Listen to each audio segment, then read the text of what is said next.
got to the studio one day. I was working with two friends, and this magpie just started boom, bum, ba-dum, bum, boom, bum, bum. And it was this really beautiful melody. And then I jumped on the piano and I tried to find all the chords that would work really nice with that melody. And the very last chord that I hit, the magpie chimed in again and sang with me. And that's actually the intro of the song, is that first phone memo.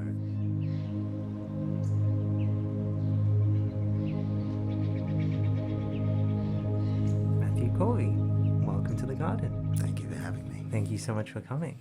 It's very cool to be here. So I thought what we could do is to introduce you maybe to some of our listeners who may not be too familiar with you. So today's guest is a musician, a studio wizard, and a man who can play just about every instrument you can think of, making music that feels like it was recorded in the middle of the bush at sunset. Sounds like an accurate description. That was the nicest description I've ever heard of what I do. Is this your ASMR debut, you'd say? Yeah, this is my foray. Very claps for that. Is it foray? Is that the right word? I think so. Yeah, I don't know. How has your morning been so far? It's been good. I flew in from the Northern Rivers this morning and been speaking to a couple of people about the record I just put out. So Congratulations. Yes, very exciting. Lots of talking, so it's nice just to be whispering. What is one of the most important things you think you need to do when it comes to writing your music? I think I've been writing for so long. You know, I started writing songs when I was, 14. And I'm 35 now. You need constant inspiration and things to change for you to stay interested in doing it. So some days I come in really sad, and really sad things. Actually, sometimes I come in really sad and then really happy things come out. You know, it's like... It's interesting how that works. Yeah, it can be used as catharsis, or it can be used to amplify something. Sort of like your own way to channel that energy and kind of... Is it self-therapeutic, I suppose, in some ways? I think so, yeah. Yeah. You play, speaking of playing, you play almost every instrument on your tracks. Yeah, that's true. Which of those instruments has been the hardest for you to learn? To be really good at it the way that I want to be good at it is actually probably being the drums. They're really easy to learn, but then to get the touch and the feel right, the groove for each song, I think I spend the most time trying to understand what the rhythms are doing after I've written a song. Everything else, I think, really falls into place after that. It's such a foundational element of music production, getting the beats right and the feel. And I think I've always focused on that ever since I was a kid listening to music. I was always like, the relationship between the bass and the drums were like the most important thing that glued the song together. Yeah, so whenever I'm making a song, whether it be for me or for someone else, when I'm in drum zone, I'm really focused, and if the tiniest little thing is out of place or wrong, it's like, I'll continuously go back. I always wonder if I would have played the kit, because I have a classical piano training background, and I just could never stand the drum kit because it was way too loud. It is really loud. So you have to wear like earplugs and all that stuff. This is why you're here now. Yeah, welcome. So I thought that'd be a great transition into your first item. So what have you brought for us today? I brought my guitar that I tour with. Who would have figured? So this is my 335. Oh man. That's very, very nice. It's nice how quiet this room is. You can hear with the vibration. Yeah. The speed of the vibration changing. I was saying before, keep playing. No, please, this is great. I was always worried that I was asking, did he bring in an acoustic guitar or an electric guitar? But I'm actually happy you brought in an electric guitar, because it's the perfect muted volume for what we're doing here. So your new album, Tragic Magic, just released. Who do you want this album to speak to the most, you would say? That's a good question. I don't really know. I think I really just focused on things feeling good to me. Previously, when I was making records, I was concerned more about other people were going to accept it or like it.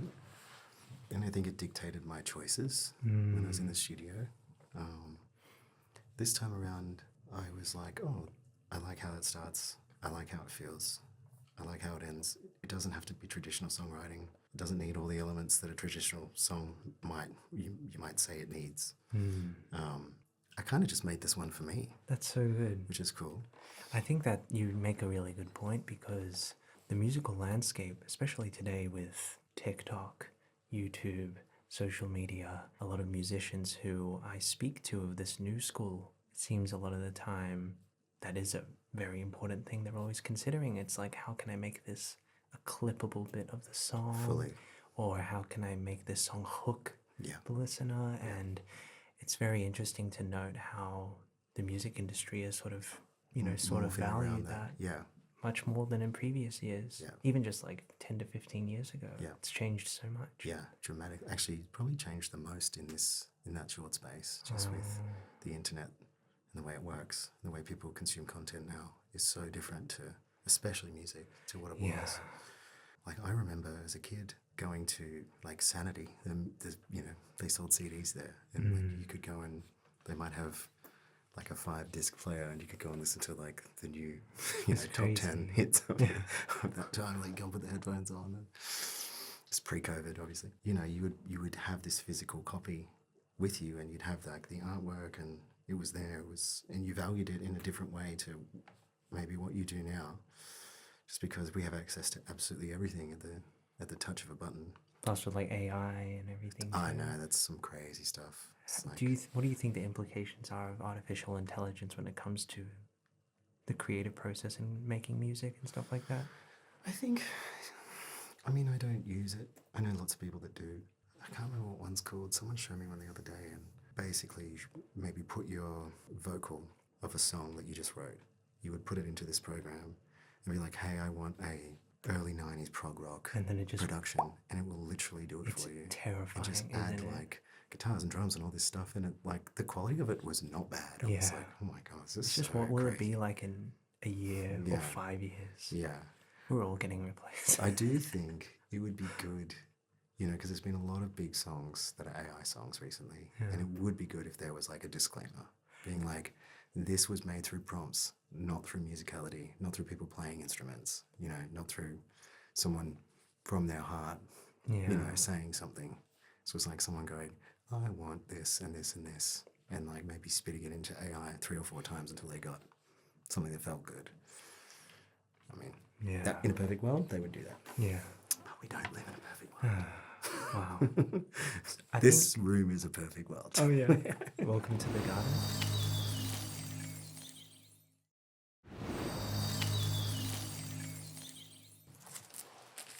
Here you go. Thank Would you. you like to make some sounds with your latest album? This is my new record. And this is the first time I've touched it. Actually? I've seen the cover, but I haven't. This is exciting. This is a full unboxing. Wow.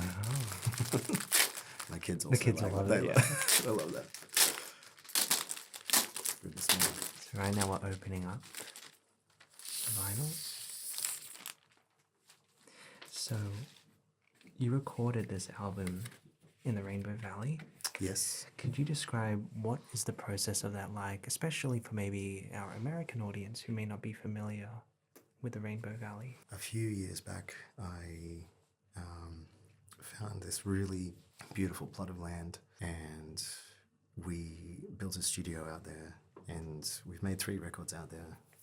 I've made a bunch of records out there for other people as well. Me and my family lived there for a little while, and now it's just like a home for artists to come in this beautiful rainforest. You feel isolated in a really nice way. Birds everywhere, rustling trees everywhere. It's like a sanctuary. It's a kind of, sanctuary, yeah. And I just wanted to have somewhere I could always go and get my ideas out and record them well. And that's just turned into me having a really fun job of producing people's records and getting to make my own there, which is really nice. I think a big thing when you're making music is spending money on studio time, because it's really expensive. And even just some of the microphones in the studios are worth $50,000. Yeah, it's crazy. There's a lot going on. So I've got my own little version of that, and it's so good. yeah, I really love it out Like there. home, right? Yeah, it is. Would you like to try tapping and maybe... I tell you what, this is felt. Stop. Do you want to touch it? I would love to. Oh no, that's crazy. Do you want to try and put it right up to the ear and just sliding your fingers around? Whilst you're doing that, I'm going to grab my vinyl too. Okay, keep going, keep going.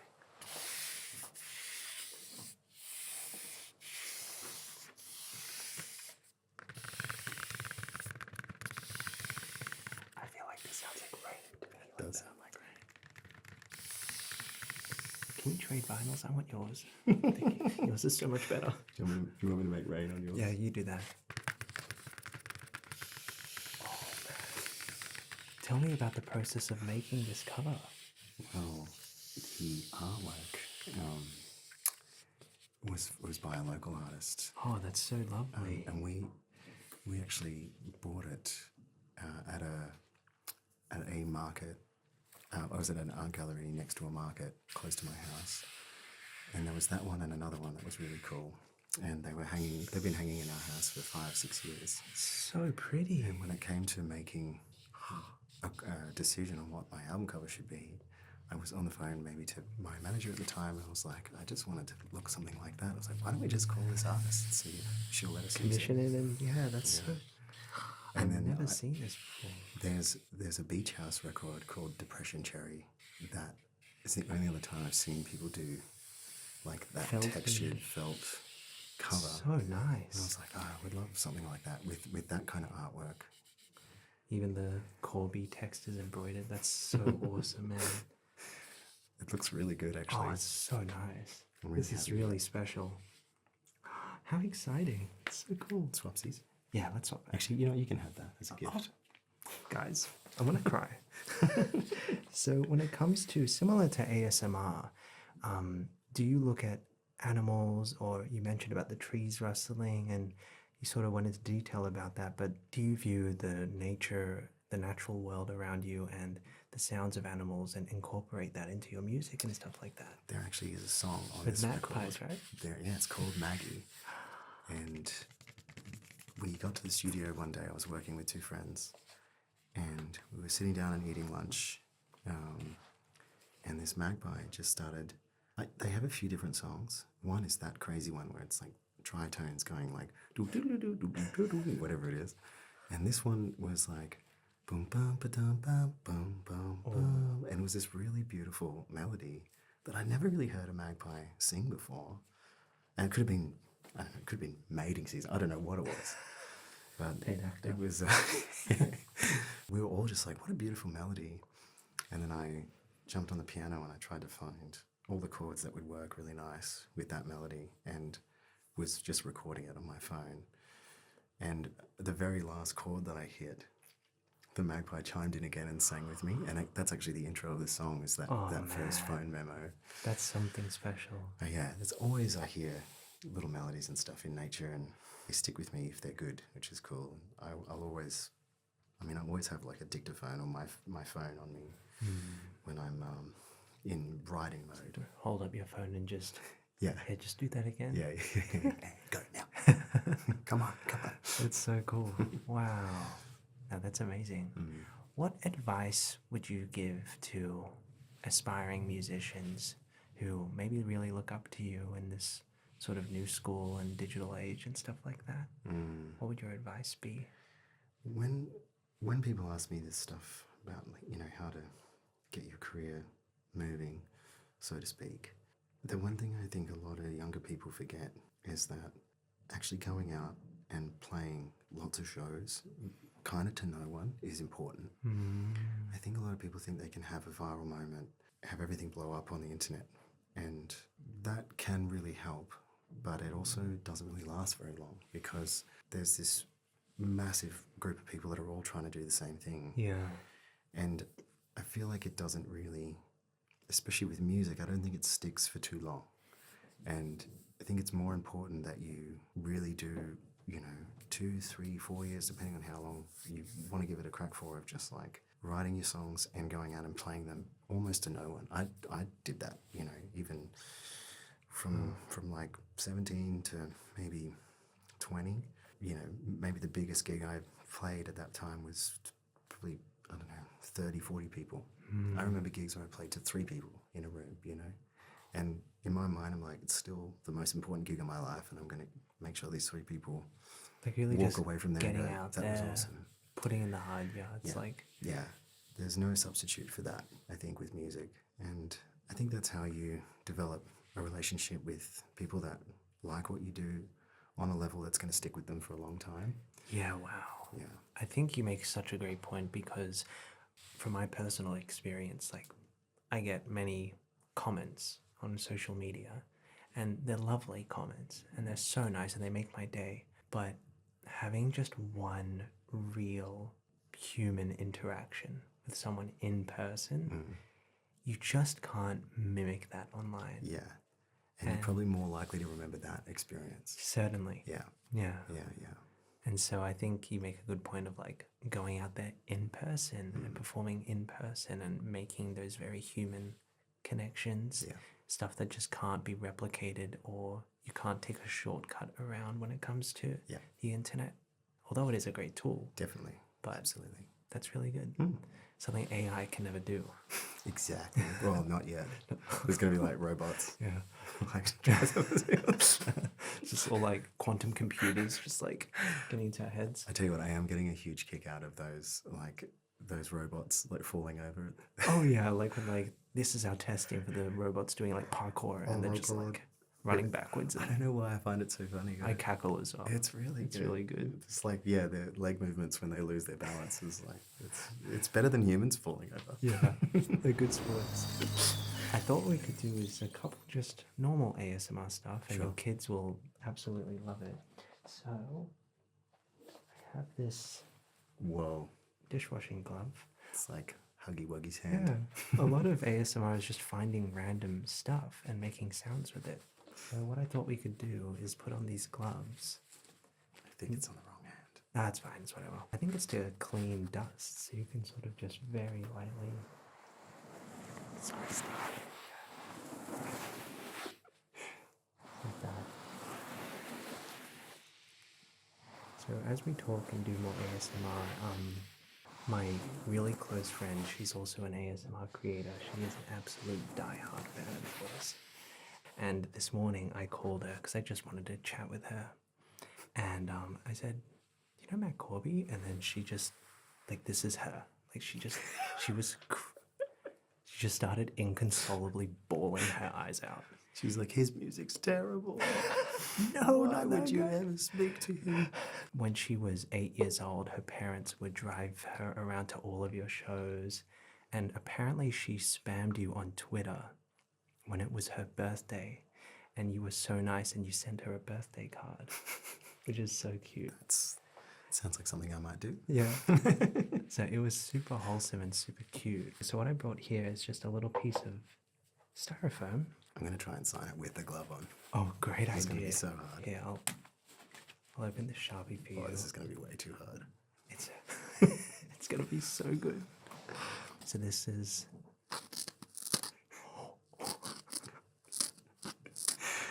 Oh, this looks like it was written by a 4-year-old. She's going to use it forever. She's like, I will never get rid of it. That's perfect. That's so good. She says, I'm going to deck it out and frame it and everything. You know what she told me? She said that up until got with her husband, her fiance, apparently you were her passcode for her phone, like Matt. So good. So she's a diehard fan. Wow. She will also probably destroy me for saying that. But yeah, she loves you. Before I ask you this last question, the thing we always do, yeah, I'll do that too. We invite you to take the viewer on a soundscape. So it can be anywhere you want. It can be somewhere that's maybe your happy place, or it can be as random as you want. And wherever you decide, that's where our viewers will go to experience this last question. So where would you like to go? The first thing that springs to mind, sorry, is it's this creek we actually take the kids to, and there's running fresh water there, and that's a beautiful sound in itself. It's just running fresh water, and it's very shallow through half of it, And then there's always like a couple other families there, and a big rope swing where kids are swinging and like squealing in the background. Oh, that's so good. And splashing into the water. And I always go there with the kids and try and find like the smoothest rocks I can. See how many skips I can get. Nice. And then yeah, in the distance there's just a little overpass where cars kind of zoom past, but it's like it's not that busy, so you only hear one or two cars every minute or so. Love how specific it is. And then the best, if you can get some black cockatoos, We'll make it happen. They're cool, flying over the top. That's Fantastic. That's my favorite bird sound. And we'll be taken there right now. So where do you see yourself in 5 years' time from now? Hopefully more of the same. I'd like to be making music. I'd like to be producing a lot more.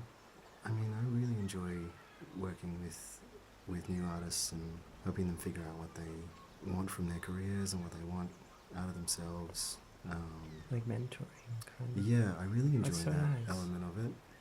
I feel like I've seen a lot in this industry and been through some high highs and some low lows. Yeah, and maybe made lots of different decisions that were really helpful to my career and some that weren't. And I think I have a lot to offer, like younger people when they're figuring out what their path's going to be.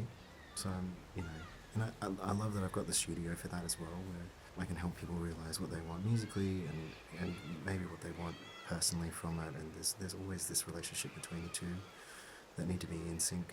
But yeah, I love what I do, and I'm really lucky that I get to still do it. Music's a fickle game, Yeah. and I'm really conscious of that.